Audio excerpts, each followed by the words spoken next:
Amis pêcheurs à la mouche, bonjour. Cette vidéo n'est pas une leçon de géométrie, ne vous inquiétez pas, je ne vais pas vous faire quelque chose de scolaire au sens ennuyeux, simplement parce que moi l'école c'était pas fait pour moi. Quand je passais mon temps à l'école, c'était surtout pour passer mon temps à rêver à aller pêcher à la mouche, donc c'est pour ça que j'en ai fait mon métier. Et je vais vous présenter dans cette vidéo une nouvelle vision de la pêche en nymphe. Donc comme vous savez que la pêche en nymphe est un art, il y a des dizaines de manières de présenter la pêche en nymphe. Donc cette vision que je vous propose aujourd'hui, ça va être une vision plutôt orientée géométrique. Je vous ai proposé dans les vidéos précédentes, vous pouvez aller voir la vision de la pêche en nymphe comme un jeu de poker avec la rivière.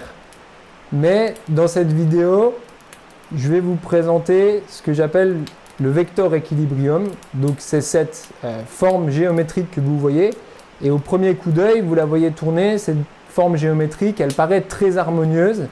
On voit tout de suite ce qui saute aux yeux, c'est un équilibre des forces, des paramètres qui s'exercent sur cette forme géométrique. Et moi c'est exactement comme ça que je vois la pêche en nymphe, comme cette somme de conditions nécessaires mais pas suffisantes qui sont représentées par toutes les facettes de cette forme géométrique, qui à un moment, vous avez toutes les conditions nécessaires, mais quand elles sont reliées entre elles, ça va vous faire des conditions suffisantes pour prendre du poisson en pêche en nymphe. Donc pour parler théorie, cette forme s'appelle le vector équilibrium, et on lui a même donné un nom spécial parce que c'est une forme remarquable dans la géométrie qui présente une répartition égale de ses forces sur toutes les facettes. Donc je trouve que c'est un très bon prisme pour aborder la pêche en nymphe, parce que vous voulez tous des réponses avec des cas généraux. Qu'est-ce que je dois faire pour prendre une truite? Quelle canne je dois avoir? Quel nylon je dois avoir? Alors qu'en fait c'est un ensemble de cas particuliers qui tournent dans cette diapositive que vous voyez. Et à un moment, si vous êtes assez bon, tous ces petits cas particuliers vont faire un cas général qui fait que vous allez prendre du poisson grâce à une certaine vision alliée à une technique. Donc vous voyez ici ce fameux vector équilibrium qu'on appelle aussi un cuboctaèdre, qui est une forme très harmonieuse composée de nombreuses facettes, et je vous l'ai détaillé ici avec des couleurs. Et donc, comme on va aller voir la pêche en nymphe à travers ce prisme, on va regarder la pêche en nymphe à travers cette forme harmonieuse avec, notez bien, un équilibre des paramètres, il faut aussi voir sa version éclatée. Donc ici, on le voit en mode origami, et vous vous rendez bien compte que c'est conçu avec différentes formes, des triangles et des carrés. On s'en fout du style de forme, mais ce qui est important, c'est de savoir que c'est composé de différents éléments qui vont se rejoindre en un équilibre. Donc vous avez ici la version origami, et je passe ici en complètement éclaté. Vous voyez que c'est composé de 6 carrés et de 8 triangles. Et je vais pouvoir à partir de ça vous dresser ma propre vision de la pêche en nymphe comme je la vois. Mais notez bien qu'un pêcheur en République tchèque, un pêcheur en Patagonie, un pêcheur au Colorado, un pêcheur sur la Vis dans le sud de la France, un pêcheur dans le Limousin, ou un pêcheur qui pêche dans le nord les truites de mer, n'aura pas cette même vision de la pêche en nymphe, puisque chaque paramètre change en fonction de l'endroit, mais se retrouve dans une unité qui va faire la réussite d'une stratégie dans la pêche en nymphe. Donc ici, vision éclatée avec tous ces paramètres que je vais choisir moi dans ma propre vision. Donc je vous le répète, 8 paramètres de technique et 6 paramètres de conditions. Il peut y en avoir plus, il peut y en avoir moins, mais en attendant, comme d'habitude, je force le trait pour vous emmener vers une stratégie gagnante qui va vous débloquer dans la pêche en nymphe. Je vous l'ai dit dans les précédentes vidéos, de la technique ne va pas sans état d'esprit, et surtout une vision. Tous les projets qui réussissent, que ce soit une stratégie pour prendre une grosse truite ou autre chose, il faut une vision alliée à de la technique. Donc on va plonger là-dedans sur ces différents paramètres. Et je vous remets l'image ici. Vous voyez que c'est cet équilibre de force qui va peser sur votre stratégie. Le vecteur équilibrium que je vous propose, c'est votre stratégie en elle-même, avec différentes forces qui vont peser. Mais notez bien que certaines forces peuvent peser plus que d'autres, mais ça va être un ensemble final de différents paramètres qui va vous emmener à la réussite la truite ou l'ombre qui prend votre mouche, et vous qui êtes content parce que vous avez été plus malin que la rivière.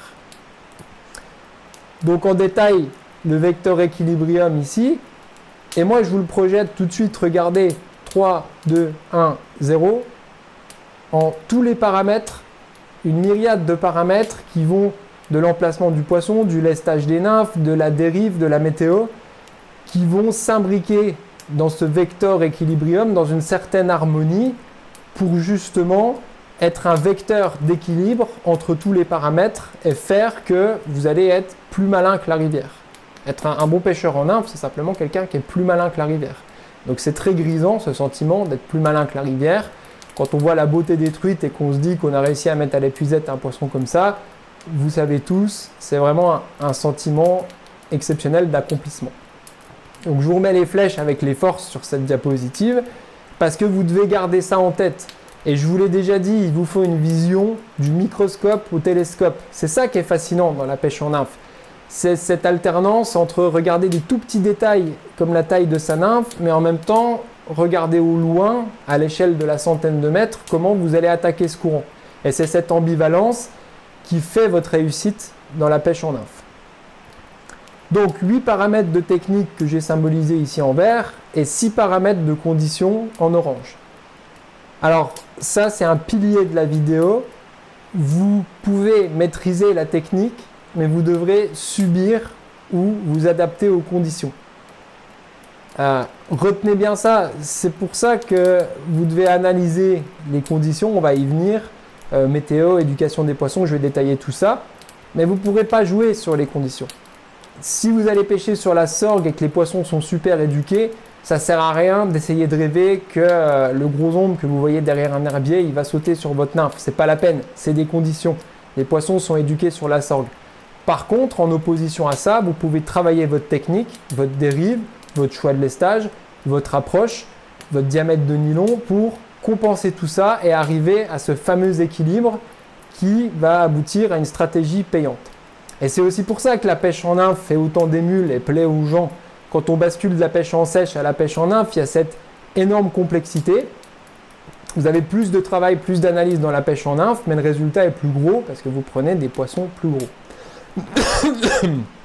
Je m'excuse. Donc je vous remets le vecteur équilibrium qui tourne ici pour vous rappeler constamment cet équilibre que vous devez garder et analyser des paramètres. Donc n'ayez pas peur, il n'y a pas 1 million de paramètres, mais il n'y en a pas que un. Et c'est ça que je reproche, ça ne sert à rien de se focuser toute sa vie sur la marque, la longueur de la canne ou du moulinet. Moi c'est sympa, il y a beaucoup de gens qui m'envoient des emails pour me demander est-ce que cette canne elle est bien. C'est vraiment la question bateau et je vois malheureusement qu'il y a eu beaucoup de marketing. C'est dommage les gars, il y a plein d'autres paramètres à prendre en compte au lieu de demander si une canne Soldarini ou Enz ou Sage elle est bien. Posez-vous plutôt la question dans votre rivière, qu'est-ce qui se passe? Si vous êtes en Bretagne, est-ce que l'eau est claire? Non, vous êtes sur des fonds noirs. Si vous pêchez sur la sorgue, est-ce que la taille des mouches va être importante? Oui. C'est ça, je veux vous aider à ça. Poser des questions bateau sur votre moulinet, votre canne ou la marque de nylon, ça n'amène à rien. C'est des réflexions niveau zéro. Essayez de garder cet équilibre et de vous poser les vraies questions. Une fois de plus, fantasmer, c'est facile. Se poser les questions difficiles, c'est autre chose. Et n'oubliez pas, je vous l'ai déjà dit, c'est beaucoup plus facile de fantasmer sur des stratégies fumeuses que de détailler la réalité paramètre par paramètre pour aboutir à une stratégie. La réalité est beaucoup plus difficile à décrire que les fantasmes que vous avez. Et surtout dans la pêche en France, une fois de plus. Donc je vous laisse encore le joli vecteur équilibrium qui tourne sur lui-même pour vous rappeler ça. Alors, 8 paramètres de technique. J'en ai choisi 8 qui correspondent à ma propre vision.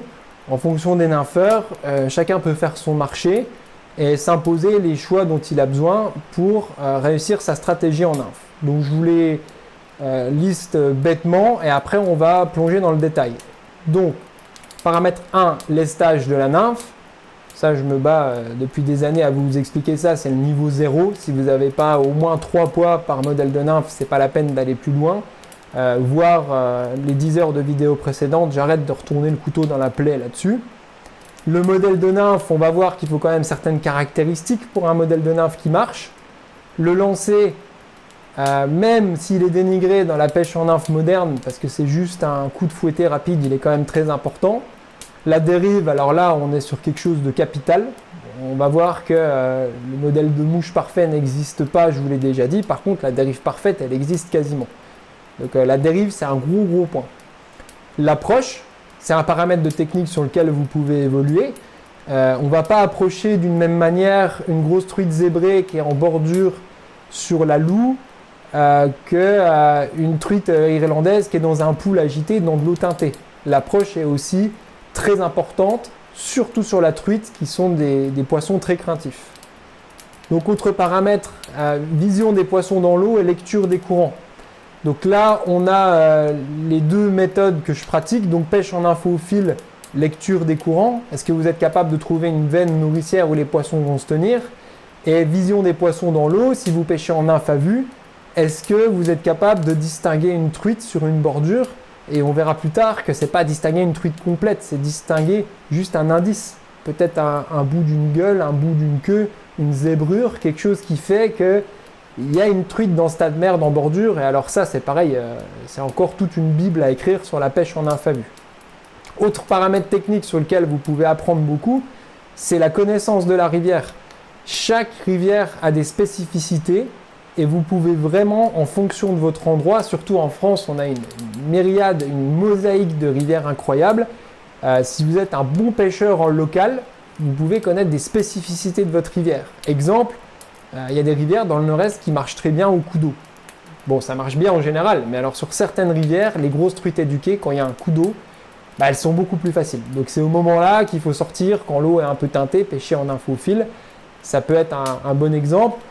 Autre exemple, je reste dans le nord-est, par exemple sur la Haute-Seine, pour pêcher des gros ombres, la Haute-Seine, sur les parcours connus de VIX où les poissons sont très éduqués, quand vous connaissez la rivière, vous savez que les ombres, ils se tiennent au fond et ils aiment bien les nymphes qui arrivent pleine gueule.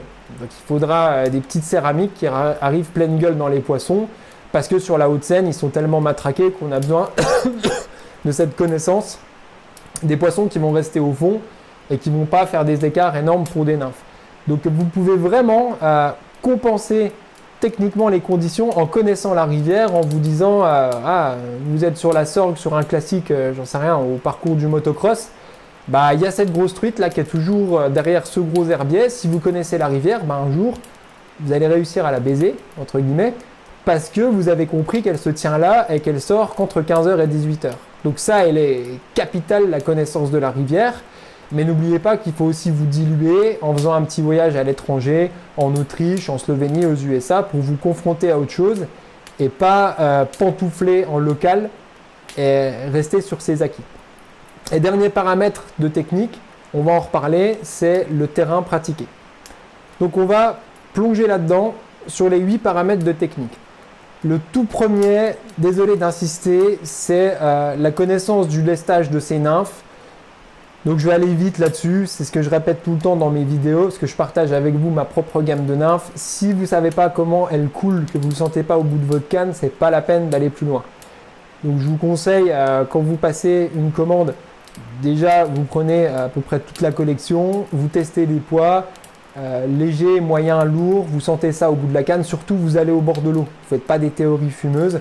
Ça, c'est un des premiers paramètres techniques sur lequel vous pouvez beaucoup apprendre. J'ai même envie de dire, si ça ne marche pas, que vous êtes au mois de février, vous allez faire des dérives, tester, ce sera toujours ça de gagner que vous allez apprendre sur le lestage de vos nymphes. Donc vous pouvez travailler sur ce paramètre. Et je vous dis des choses là qui vont vous faire évoluer dans votre pêche, puisque les paramètres de technique, c'est vous qui les avez en main. C'est à vous de travailler là-dessus. Après, on verra que les paramètres de condition, c'est pas pareil. Deuxième paramètre, le modèle de nymphe.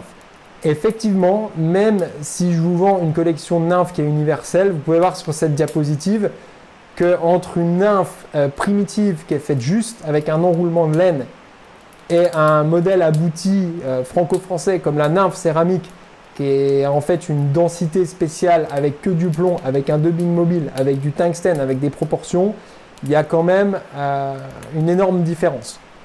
Donc je ne veux pas vous répéter que si vous achetez des chinoiseries sur internet qui ressemblent à rien, vous ne savez même pas comment elles sont lestées, ça ne va pas vous aider.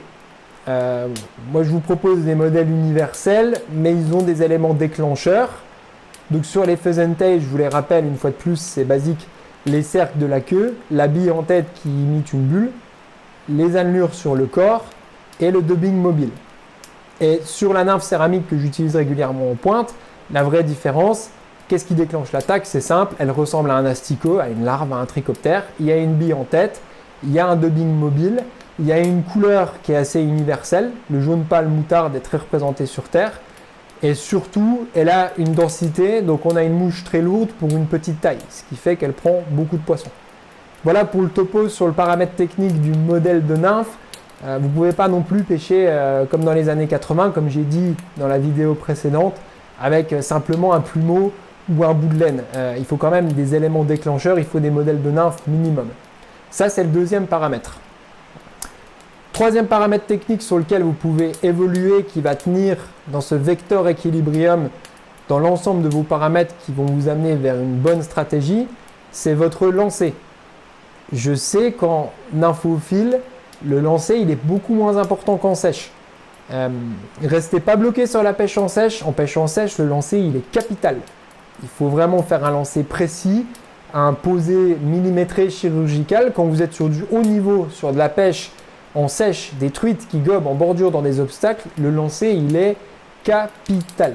Cependant, dans la pêche en nymphe, ça va plutôt être des lancers de prospection, mais il faut quand même que vous ayez un lancer correct qui va vous permettre d'étaler votre nymphe pour faire des dérives plus longues, pour être dans la pêche.